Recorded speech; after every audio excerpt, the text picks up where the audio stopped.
Okay. Okay, maybe we can start. So, now comes the really exciting stuff after Adam Sujato's boring morning half. Text critical criteria, right? It sounds very exciting. So no, I try to make it interesting. First of all, I'm going to go through a number of criteria that we use to decide whether a text is early or late, just to give you a rough idea of what these criteria are. Because sometimes people think that, the idea of a late text or an early text is like a random judgment done by academics in a kind of ivory tower. We're not really clued into reality, but actually there are some very clear criteria for deciding whether a text is early, whether it's later, or even later, or whatever. It's actually not that difficult to have some idea where these texts actually belong in a chronological sequence. So it's important to have, I think, some background about these things. There's two types of text, in a sense, two types of differentiation that we want to make. And the first type of differentiation is like differentiating the early suttas, the whole collection of suttas from later things, commentaries obviously, but also perhaps things like the Abhidhamma. What about Mahayana suttas? Where do all these things fit in, right? So it's finding the early collection is the first thing here. Now, once you have decided on what the early collection is, and this is one way of doing that, using so-called text critical criteria, the second thing is, once you have that collection, is there anything within that collection itself that might be later or that might be earlier? So that is the second question. And both of these questions are important, right? Both of them actually matter. And the idea is to hone in on what is the earliest part of the Buddhist teachings. In other words, what did the Buddha himself actually talk about when he gave these teachings? So these are the two things we want to focus on, and I want to go through the criteria themselves fairly quickly, and then I want to get onto an example afterwards. Once you have an example, it's a bit more easy to understand what actually is going on here. So, the first criteria here is called linguistic criteria. And linguistic criteria, the idea with this is that language is always changing, right? If you go back in time and you look at language, how it actually evolves, there's always an evolution going on there. And if you take a particular text and you look at it and you can sort of put it into that timeline, into that, where does it fit in that evolution? Then you have some idea of what kind of text it is and where actually it belongs, who spoke it, and all those kind of things. And with Indian texts, you have, the Indian texts that go back to the time of the Vedas. These are the ancient Hindu texts or Brahmanical texts. And then they move forward into various strata of text. You have the Upanishads, and after Upanishads, maybe you get the Buddhist and the Jaina texts. And then you have later Hindu texts after that, all the way up to the present day. And all the way along, the language changes all the way along, right? There's new vocabulary happening. The grammatical structure is changing. I've also added compounding here because the Indian language is famous for its compounds. You get long, massive compounds of words all glued together. So these are some of the ways you can actually tell where the language actually fits. And on this list here, vocabulary, for example, one of the suttas that I want to talk about afterwards is called the Anupada Sutta. This sutta is found in the Majjhima Nikaya, but this sutta is interesting precisely because some of the vocabulary here that we find in there doesn't really fit with the kind of vocabulary we normally have in the suttas, right? So straight away you wonder, well, what are these words doing here? These words seem to belong somewhere else. What is actually going on? Do they perhaps they do belong somewhere else? And this is one of the things I will show you afterwards, and actually you find these words elsewhere. So this sutta seems to belong, in a sense, to a different chronological strata. This is a chronological period, right, from the rest of the suttas. This is one way of then deciding that this might be later. And of course, if you go into the commentaries, if you go into the Abhidhamma, one of the ways that you know that the Abhidhamma is later than the suttas, because the vocabulary is very different. Not only is the vocabulary different, the sentence structure is different, the grammatical usage is different, the compounding. If you go to the commentaries, you get these enormous compounds. Sometimes you can't even read it because it's once you compound words, it's much more difficult to understand the meaning behind it. So sometimes it's actually very hard to read the commentaries because of this compounding business. So all of these things are ways of deciding roughly where a certain text actually belongs. Okay, so let's move on. I'll just go quickly through these criteria. Criteria, yeah. Something is missing here. Oops. This is Ajahn Sujato has done this.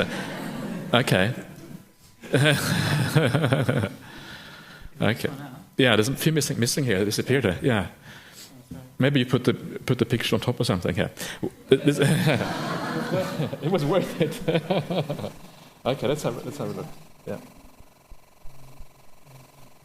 I think I have it here somewhere. Yeah.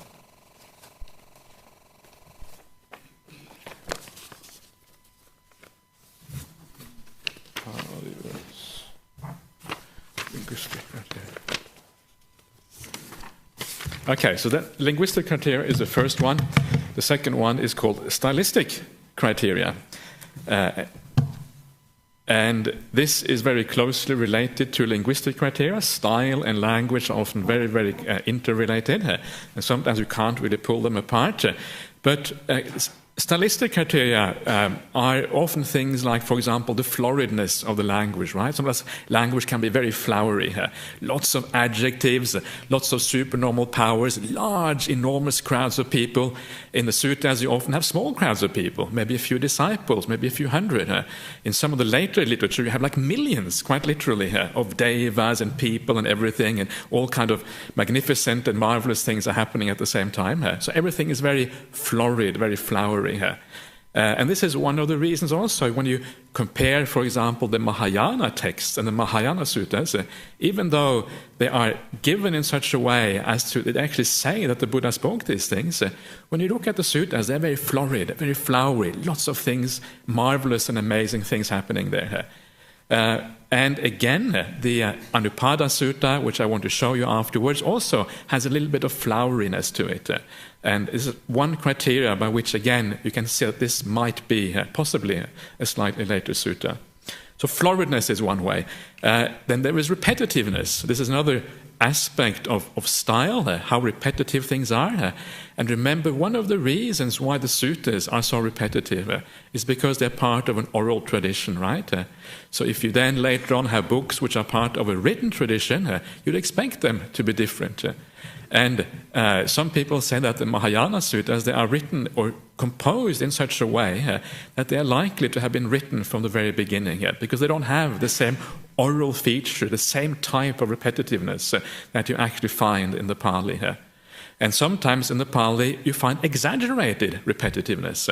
And one of the examples of that is at the end of, for example, in particular in the Anguttara Nikaya, you find that at the end of each chapter there is what they call a repetition sequence. It's like a permutation of all possible ways in which a certain thing can be phrased. So you have like the five, for example, in the fives you have something on the, I can't remember now, possibly the five spiritual faculties or something like that. Then it says something like, the five spiritual faculties, when developed and cultivated, they lead to the ending of things, right? Nirodha, they lead to viraga, they lead to giving up of things, patinissaga, they lead to nibbana. And then each sutta is exactly the same, but you change one word like that. And then out of that, you can then create sometimes 500 suttas, right? By changing one word at a time. And again, I think, I'm not sure if any detailed studies have been done about that, but to me, the sense you get when you read that this is late. The Buddha never actually spoke 500 suttas where only one word was changed. What is being done here is basically just the editors trying to fill in the gaps, right? So you get full exposition of every conceivable permutation that is possible to make. So again, this is another of those stylistic criteria there.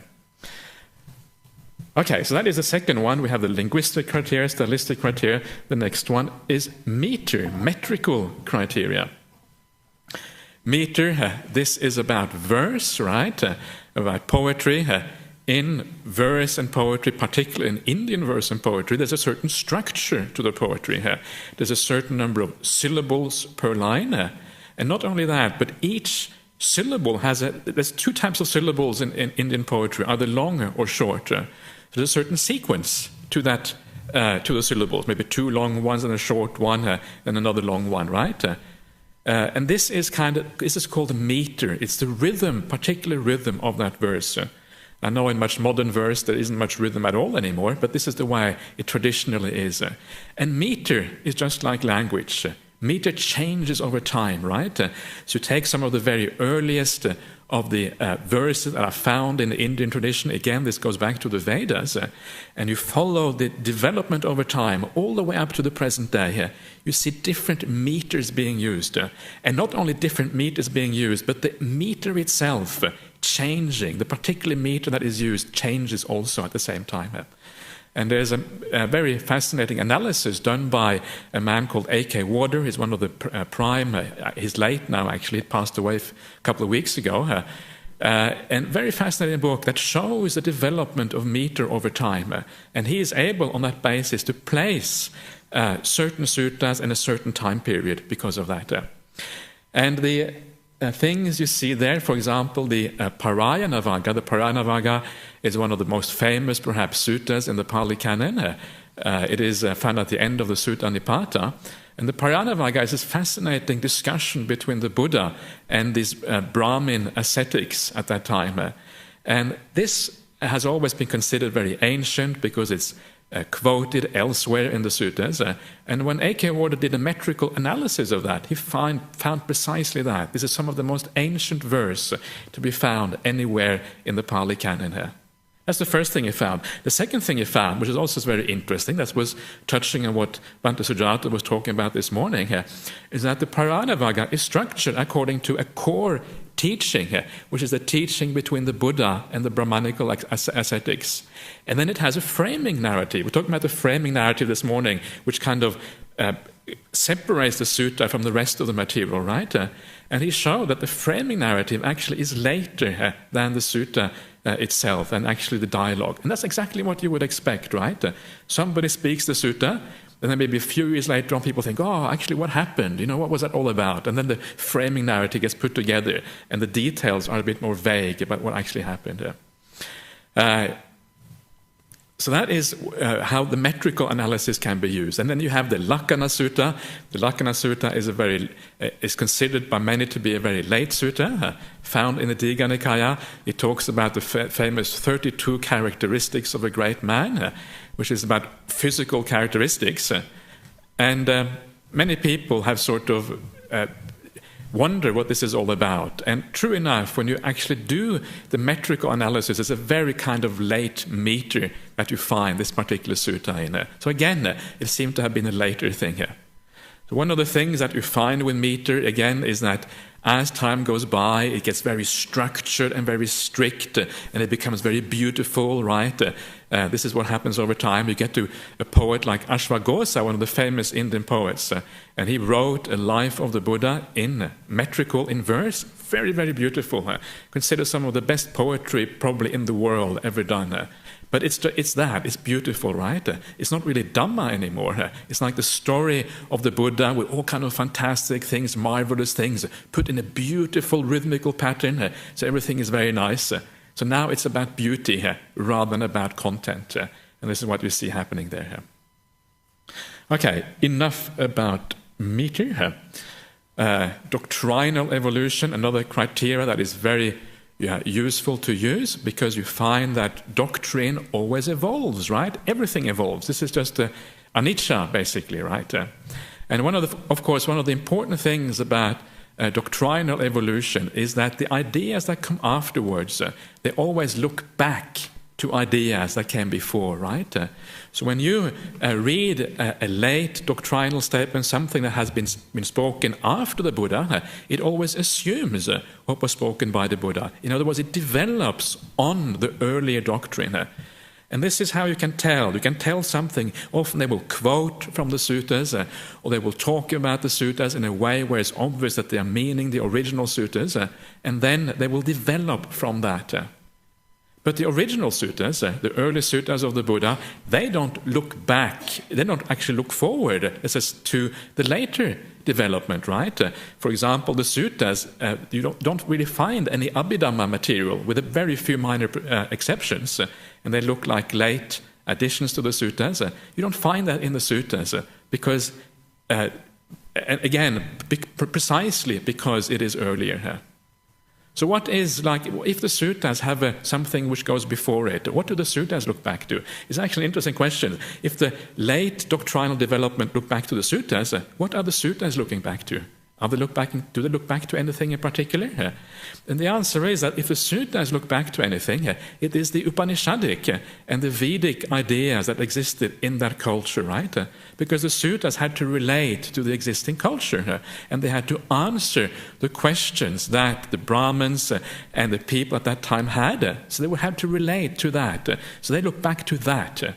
So the suttas look back to the Upanishads. The later Buddhist doctrine looks back to the early suttas. You get this stage-by-stage evolution happening here. And some of the classical examples of doctrinal evolution is, first of all, here the Bodhisattva ideal. And this is something that started to happen after the time of the Buddha.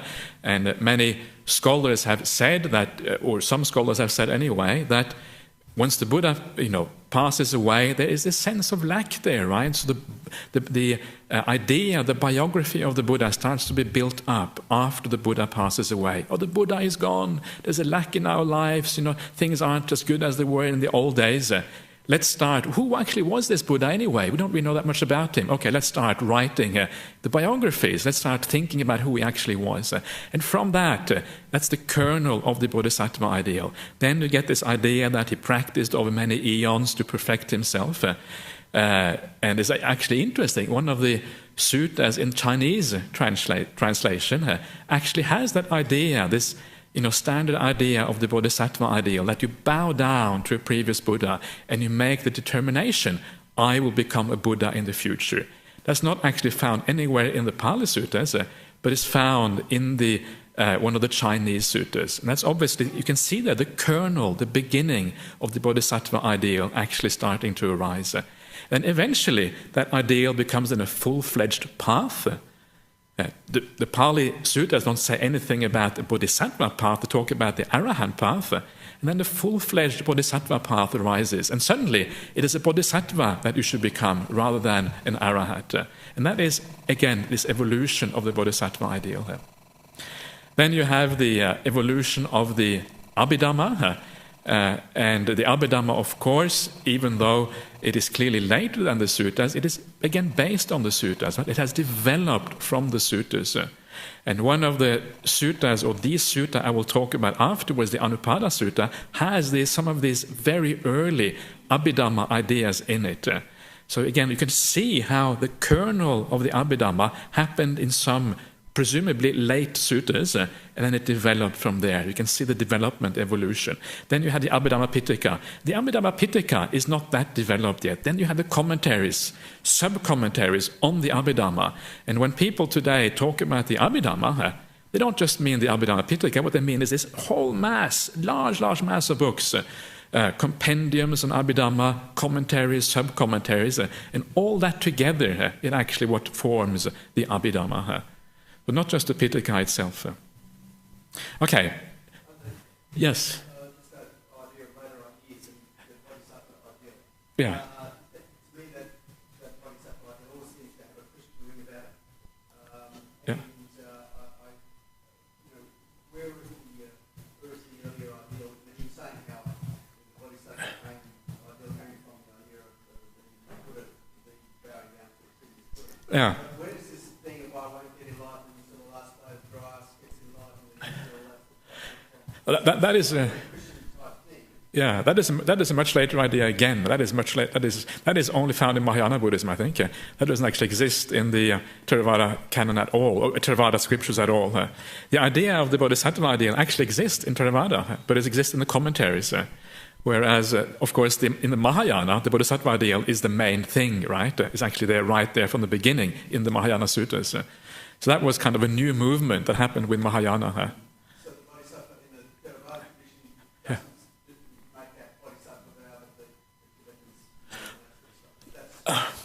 I think they make a bodhisattva vow, but I don't think they say that I won't get enlightened until all other beings have been enlightened. I don't think so.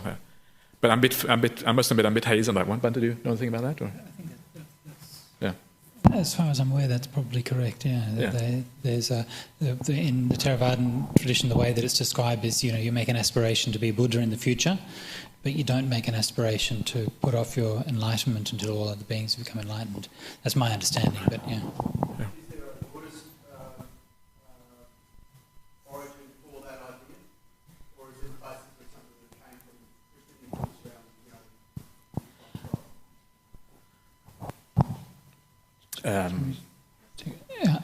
As far as I know, I think the idea seems to have evolved as an internal development within the Buddhist traditions, and most of the elements of the Bodhisattva ideal are in place before the Christian era, even if the expression of them or the sort of final synthesis of them came a little bit later. But what you do get, definitely, and this is documented in some detail by Etienne Lamotte, his book History of Indian Buddhism, is that there was a later synthesis of ideas of Maitreya with those of Jesus, which happened in the Silk Road and the Central Asian areas, where you had both the forms of Christianity, especially Nestorian Christianity, and those later developed forms of Buddhism. And so clearly what the people at that time noticed, an affinity of ideas. And so it became very easy to combine those two modes of worship. Yeah. Sorry?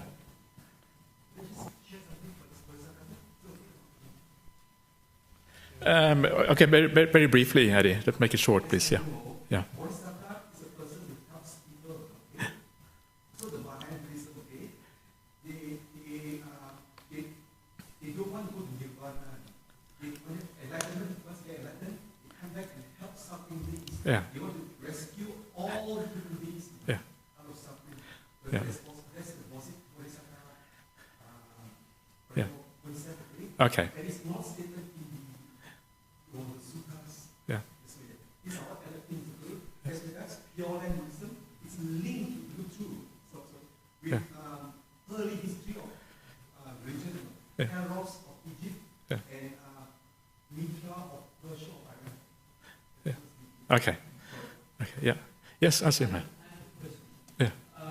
These days, the lots of computer programs that especially English teachers use to pick up students' sentence structures, and they know who wrote what and who is likely to write what. So, are you using any computer programs to quote the original? You could use computer programs for these things, and to some extent you do already, because all you have to do, if you have the Tipitaka in front of you, you can do a word search, for example, and you find out this word occurs once within the suttas, but it occurs massively within the Abhidhamma, for example. This is one way of doing it. It's a very simple way. You just look at the frequency usage of certain words. When it comes to sentence structure, I'm not aware of any program like that, but it's not difficult to pick up. You can just by reading it. If you know the sutta as well, you can pick it up very easily. The feel is there straight away. It's different. You can see the length of the words. You can see you can also do searching for endings, for example, grammatical endings, that sort of thing. And it's very obvious that actually this is what is happening. Yeah. But it might be at some stage to put it on a firmer scientific basis. It might be perhaps something one could do. Yes. There's been, as far as I know, there's been a little bit of work on that field, but not that much. If you'd like to write a program, we'd be happy to implement it on our website for you. Okay. Okay, let's do a bit of meditation before we move on.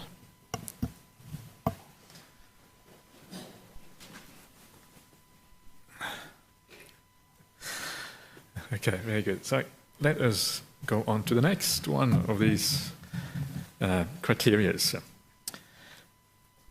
this is the criteria which we can call comparative study. And this is, again, it comes from this, what Bhante Sujata was talking about this morning, that we have many different recensions of the Buddhist suttas, right? We have the Chinese, the Tibetan, Sanskrit, and we have all these other kind of little languages as well, and of course the Pali. And sometimes you find certain suttas that are found in many different recensions. One of the most famous ones is the teaching on Kamma, found in the Majjhima Nikaya, the shorter sutta on the analysis of kamma, Chula Kamma Vibhanga Sutta, and that one exists in 15 different versions. So you can see people are very interested in kamma, right? It talks about how to become rich in the future life, all this kind of thing. So this is a kind of popular teachings on kamma. So it was very widespread everywhere here. So this is the basis of comparative study, that you have all these parallels out there. So then you bring them all together. And remember, some of these parallels, they have been apart for like 2,200, 2,300 years, right? A very, very long time. And then you put them together and you see, do they match? And what you find that certain suttas, they have no parallels at all, right? It's quite interesting. And there are a number of suttas, for example, in the Majjhima Nikaya, perhaps the total number of suttas, something like, I can't remember now, 6, 8, perhaps 10 suttas, which have no parallel at all. That is always a kind of slightly worrying sign. If they only exist in the Pali tradition, nowhere else, what is the reason for that? One possible reason is that it is a late sutta, right? So it didn't actually make it anywhere else. It was perhaps put together, maybe not created, might be the wrong word, but put together after the different lineages, after different schools split apart from each other. And because they had split apart, there was only transmission in that school where the sutta was put together. I don't like to say created, because very often what putting together just means you take a kind of standard, there may already be a sutta there, then you add elements to that sutta which are found elsewhere, and you make something new out of it. It's not really exactly like a creation from scratch, really, usually anyway. So that is a bit worrying when there is no parallel. That's one possible meaning, that actually it is a later elaboration. It doesn't have to be that. Sometimes the reason is not found in another lineage. It simply be that we haven't found the parallels yet. They are actually still to be discovered somewhere. Then there is the other thing which you find using comparative studies. You often find that certain texts have been expanded, or they may have lost certain aspects. And you find that in the Majjhima Nikaya, you find, I think it's in the Majjhima 102, called the 5 and the 3, the Panchataya Sutta. And there you have a heading which says something like, I will show you, I can't remember the details now because I haven't looked this up, but there's something roughly, there is a heading saying there are 6 types of Nibbana here and now, or something like that. And then the sutta actually only has 5 of those 6, right? So you wonder what's going on. How come the heading says 6 and the sutta only has 5? And then you go to the parallel, and the parallel sutta surely has 6, right? And the interesting thing there is that the 6th one, which is then found in the sutta, the other one is found in the commentary on the Pali. It says something is actually found in the commentary here.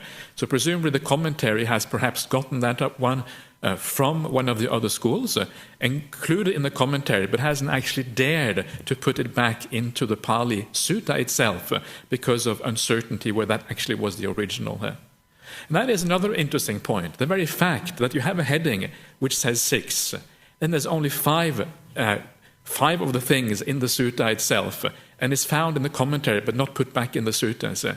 And what that shows you is how conservative they were regarding the suttas, even though they knew that something was missing, even though they knew with a great degree of certainty that this is actually the thing that is missing, they never put it back again.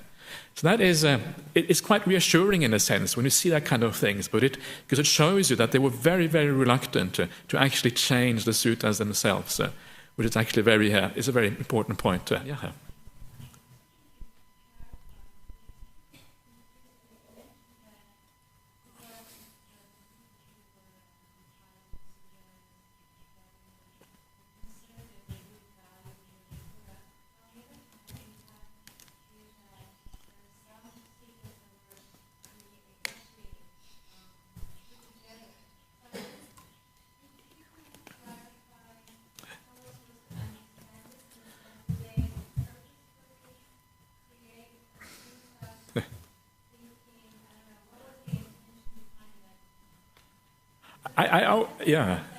Okay.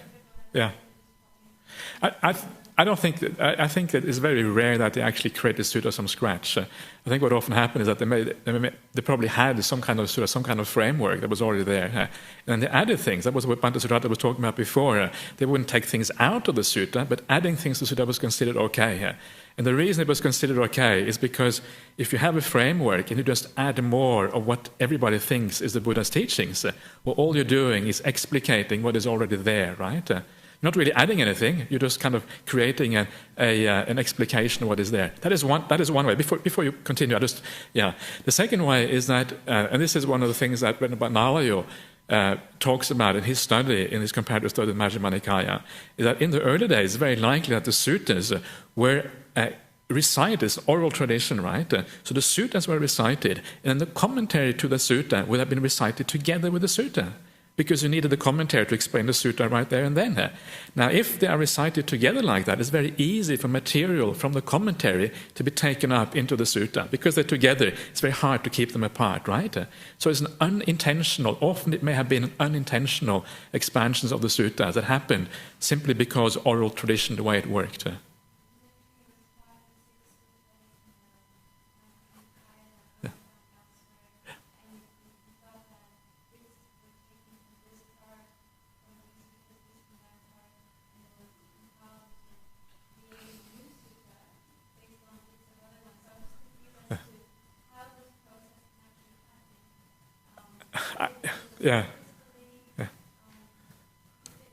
I don't. Maybe I wasn't being. It's hard to know sometimes. But what I think is likely to happen is that if a sutta doesn't exist in the Pali, it is quite possible in many cases that we just haven't found the parallels yet. It's pretty sketchy. The suttas we have are not very. We don't have a full canon of any other school. And when you don't have a full canon of any other school, you don't really have any direct comparison with any other school. The Chinese canon is very split, right? There's many different schools in there, but there's no full canon of any one particular school. What you have is you have the Sarvastivadins, you have the Majjhima Nikaya and the Samyutta Nikaya, or the parallel to those, and you have a Sanskrit version of the Sarvastivadins, which is the Digha Nikaya. And the other thing is, I think it's likely that in those cases where, as you say, things were taken from one place and put into that one, that may just have been like a commentarial thing, right? The commentary may have linked the suttas together, and because they were linked together in a commentarial way, then that material got included by accident through oral transmission. Yeah.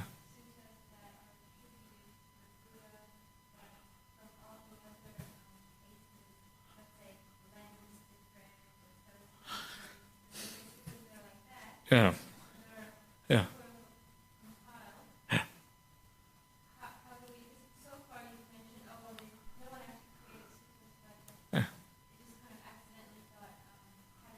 Yeah.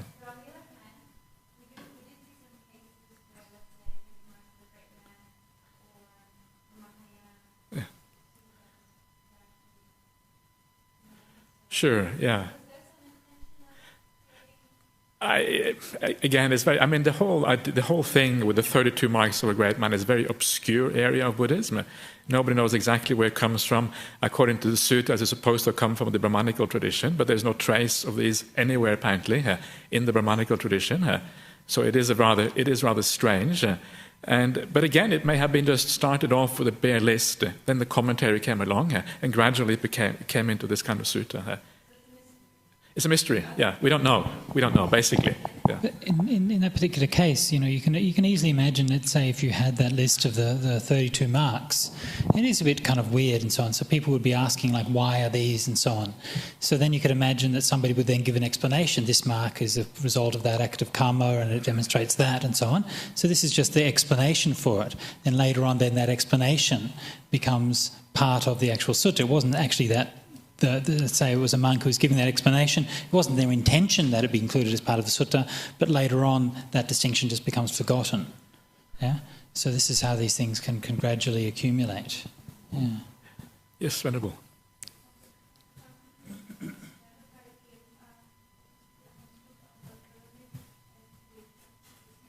Early and later Buddhism.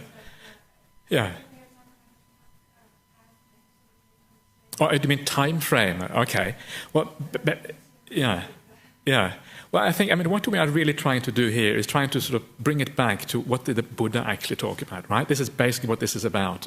So for me, early Buddhism is basically the sayings of the Buddha. Okay, maybe some of his disciples straight afterwards can sometimes be included in that. If we look at the Pali Canon as we have it, it is mostly spoken by the Buddha, but also a fair number of suttas, maybe 10-15% were spoken by disciples. So that may occasionally, mostly be included, sometimes perhaps not. But that, for me, is what is the core of the Buddhist teachings. Yeah. Okay. Anyway, let's move on because we'll be here a long time, I think. So we have this idea of texts are sometimes expanded, right? And these expansions often happen also simply because sometimes people feel that this sutta hasn't got all the details in there that should be there. So sometimes they may actually, even deliberately, sometimes add something to a text. It's possible. There's one sutta in the Majjhima Nikaya, which is a classic example of that, which is very expanded in the Pali version. It's just a list of teachings, basically. This is the Mahasakuludaya Sutta, Majjhima 2077, I think it is. And it's very expanded in the Pali compared to the Chinese version. It looks like it has been filled in. It's just a numerical list of teachings, of factors, essentially, that's in there. Okay. Then we have the last one here, which is teachings versus narrative. And this, again, was what Bhante Sudatta was talking about this morning. And here, there's a distinction in the suttas. Right? When you read a sutta, you always find there's a part in the middle which is taught either by the Buddha or by one of his disciples. And then you have the narrative framework around that. The Buddha was staying in Savatthi. There were so many monks there. He said this, right? And at the end of the sutta, it may say, the monks were delighted, one monk became an arahant, two disrobed, or something like that. That's what you find that in some places. And that's the end of the story. And obviously, it is very obvious when you read that the core of the sutta is the teaching, and the narrative framework must have been added afterwards, right? Because somebody else is saying that. It's not actually Buddha saying that. And the interesting thing is that when you compare the suttas, compare the Chinese with the Pali, etc., you find that the actual doctrine, the statements by the Buddha, the statement by the disciples, often are much more the same than the narrative framework. So when one text says, 500 disciples became stream mentors, the other one says, they rejoiced and were happy with the talk, something like that. That's very typical. That there's a big discrepancy between those two things, and you see this in the comparative studies. And from a historical point of view, it makes very good sense. Okay. So. What can we say about that one? Do you want to say anything about this one? It's a friendly frog. It's a friendly frog, okay. Yeah. Again, I just googled early Buddhism and it was. Really? Yeah. Okay. So this is early Buddhism for you. It's a different view of early Buddhism. Yeah. Yeah, it's very nice actually, that one. Okay.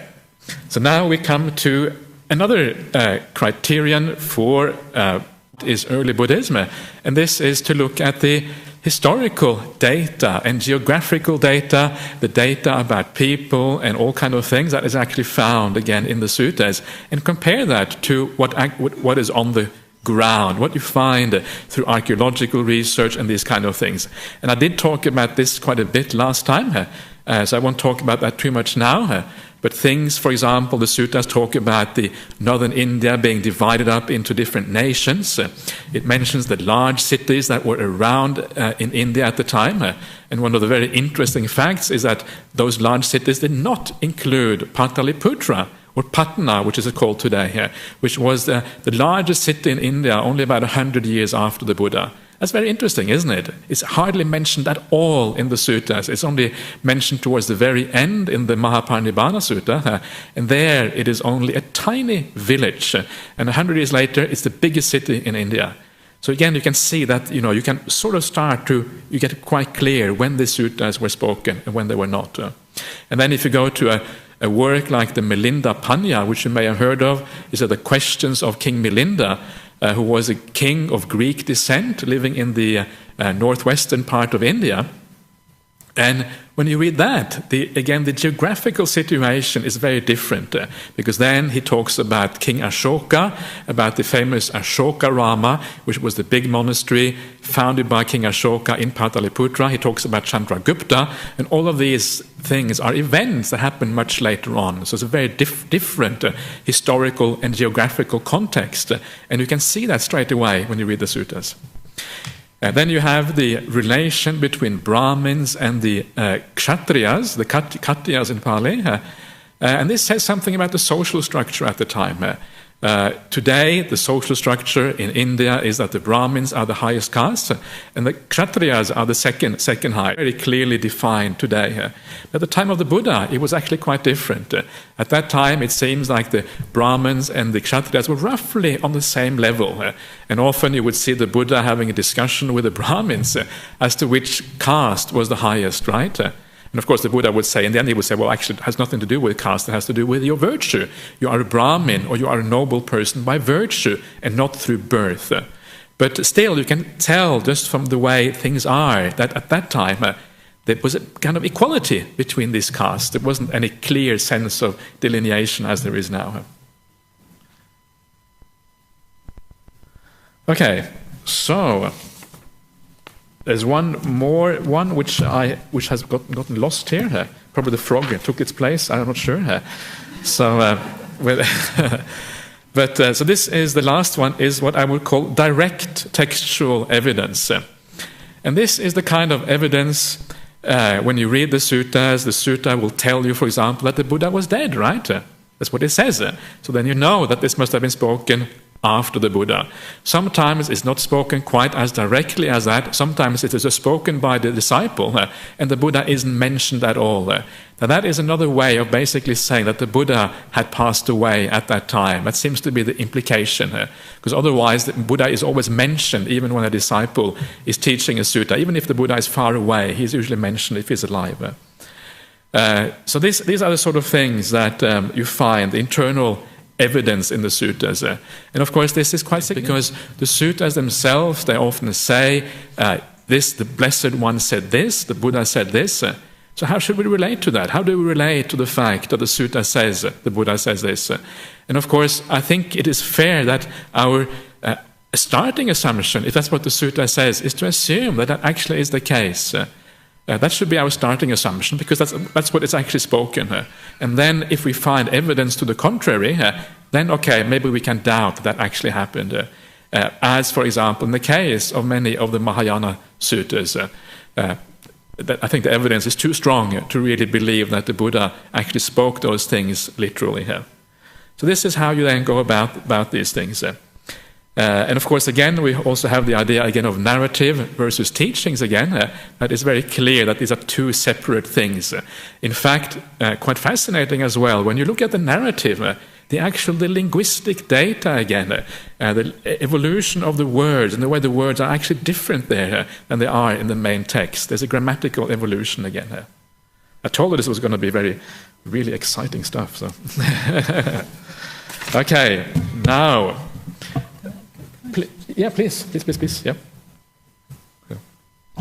Just a point I wanted to add. I've mentioned this before, but I wanted to repeat and emphasise it now that we've gone over these criteria, is that we can only come to really firm conclusions about these things when we have a number of different things pointing in the same direction.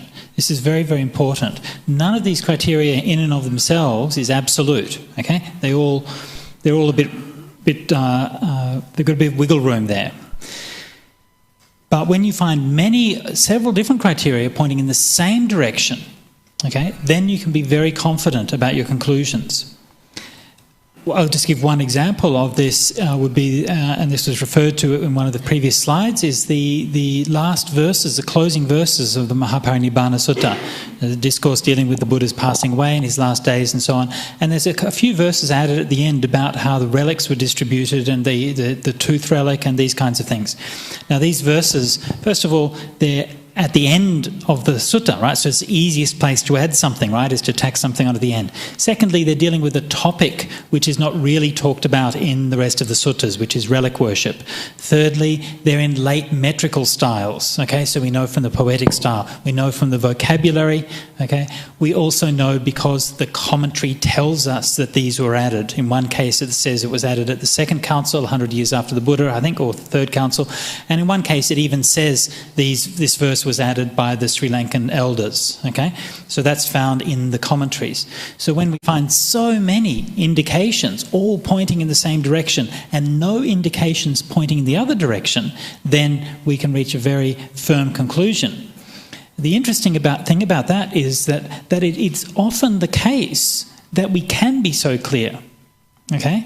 It's in fact quite common that we will have a situation like that where multiple criteria are all indicating lateness. We've referred here to the Lakkhana Sutta on the 32 marks of the great man. Again, that's a similar case where there are many different criteria all pointing in the same direction. So this also is something which gives us confidence that our criteria are meaningful within this particular context. Okay, and this is also something which is important to bear in mind. The text critical method that we're using and that we're talking about here originally was derived from a Western context where it was developed in the field of Bible studies and has been more or less adapted for Buddhist studies. And so sometimes people question whether that's relevant. They will say, is this meaningful? We're dealing with an oral tradition, we're dealing with a different kind of transmission and so on. So can we apply the same criteria? Well, this is one of the ways that we can say, yes, we can adapt with due consideration for the different kind of material we're dealing with. We can adapt it because we find that these results are self-confirming. Again, that multiple criteria are each mutually confirming each other. Okay, so this is something that's very important also when we're assessing things, and we'll come later to discuss things ourselves, is not to jump to too rash a conclusion, right? So people often do this. They say, oh, this is dealing with this topic, therefore it must be late. No. It's dealing with that topic, so that's one criteria. Then we ask, well, what about the language? What about the literary style? And so on and so forth. So we should be cautious before jumping to conclusions. Okay, good. Yeah, this next sutta I want to do actually has please. Yeah. This issue of this 32 marks is a part in the discussion. Mm-hmm. So can I infer, therefore, that this 32 marks is something quite late? That the Buddha actually didn't have 32 marks of the great man? I think we can infer that on many grounds. And one of them is that the 32 marks are always mentioned in the narrative part, first of all, except for the Lakkhana Sutta. It's always mentioned in the narrative part of the suttas. The Buddha never says, I have these 32 marks. I don't think any of the monks ever say the Buddha has these 32 marks. It's like listed. It's like it's a story saying, the Brahmin went out looking for the 32 marks, and there's a whole story about how the Buddha has these 32 marks. So that is the first part. It's first found as a narrative aspect.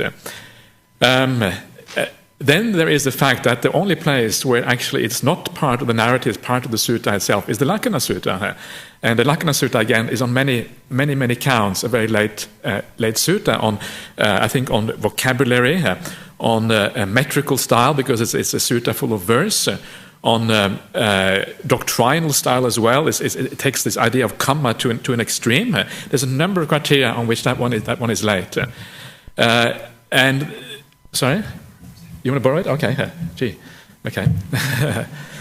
And also simply because it doesn't, Is there any other reasons? Because you mentioned before about that's not actually found in the Brahmanical tradition either. Yeah. That's right, man. I thought that there's quite a number of suttas talking about the Brahmins. Yeah. They straight away get a saddha because they see the marks of the great man from the series of that person, Yeah. the traditional practices of the person Yeah. that we are waiting for. And also during the course of the Buddha, Yeah. they look at the turn of the hair. Yeah. So one of them actually says, I know, therefore this is not real turning mark. Yeah. This is the Buddha to be. Yes. And Yeah. the great place Yeah. to actually renounce Yeah. be enlightened. So where are all these things? Yeah, I mean, the strange thing, as I said, is that it doesn't actually exist in any of the of the Brahmanical sutras that we have either. You know, it's not found in the Upanishads, it's not found in the Vedas. So the only reference is actually in the Buddhist text. No, nowhere. It's only found in the Buddhist sutras. And that is what it makes it so strange in a sense. And actually, there's one more thing that I wanted to point out as well about the 32 marks. Some of the 32 marks are quite strange about the length of the arms. He can touch the kneecaps, you know, he has a protrusion on the head and all these kind of things. Right? And the feet is flat. I wonder whether there's a sickness. Fitness is flat, for example. Yeah, all these kind of things. Yeah. So, but the thing is that when you read the way that the Buddha interacts with people at the time, there's nothing to suggest that he's different from anybody else. For example, he uses the same kind of robes that ordinary people use. They interchange robes. When somebody at one stage asks, well, which one of all these monks is the Buddha? It's obviously he doesn't stand out, right? He's just one of the other monks. So if he had all these kind of weird physical characteristics, you would be able to pick him out and, you know, straight away here.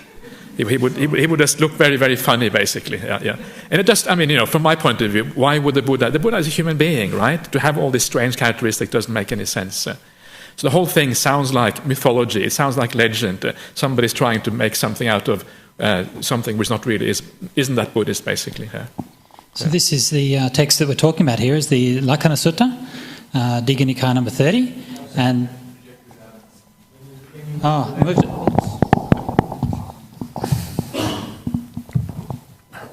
Back again? Oh, excellent. Okay.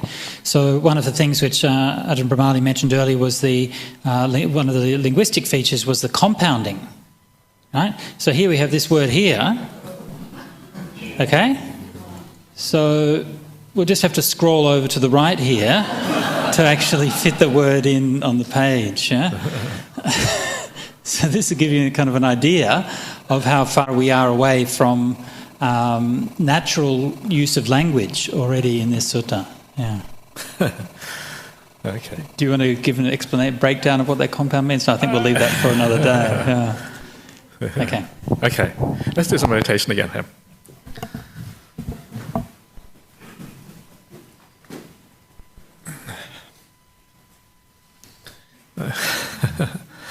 Okay.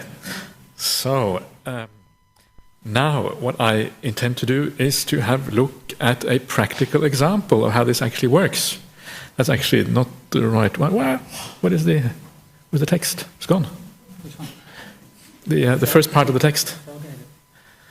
That's terrible. Yeah. It's pretty bad, isn't it? Yeah. It's going to be very, very hard. That's the last part. Oh, that's bad. Yeah. I need to have the first part, otherwise it's almost pointless. Is it anywhere else?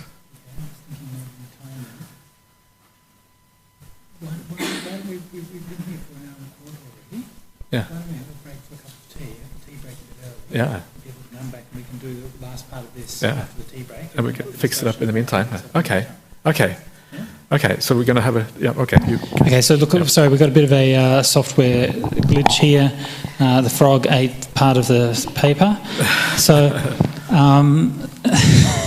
So what we might do is have a early, because this next part is actually quite dependent on having the text in front of you. So what we might do is have an early tea break, and we'll fix this up during the tea break. So if we come back at 2:15, we'll finish off this section and then go to the discussion group straight after that. Yeah. Okay, does that sound reasonable? Okie dokie. So let's have a tea break till 2:15 and see you back then.